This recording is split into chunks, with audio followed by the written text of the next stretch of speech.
بيسألوا ايه هي قيمة الدموع، وهل هي مهمة فعلا؟ الدموع هي كلمات في القلب ما يقدرش اللسان انه ينطقها، ولا حتى القلب قدر انه يتحملها.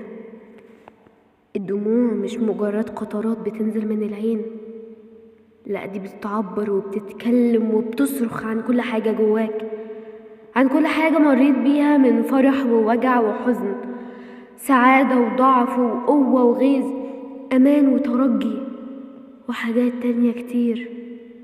بس فعلا الدموع هي اللي بتعبر عن كل المشاعر دي. لكن أصعب دموع بقى لما بتنزل وانت صعبان عليك نفسك.